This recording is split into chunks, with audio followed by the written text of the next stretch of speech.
Video को like subscribe करना न भूलें।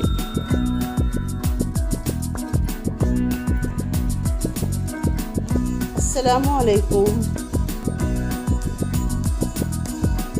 आज हम देखेंगे उर्दू रिडल्स पार्ट 3।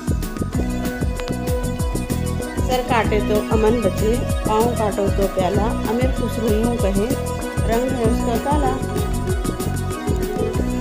जामुन। हरी हरी पानी में घोली, लाल बनी जब मुट्ठी खोली। मेहंदी।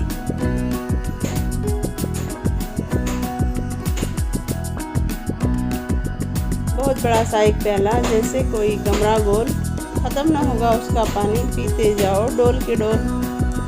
कुआं।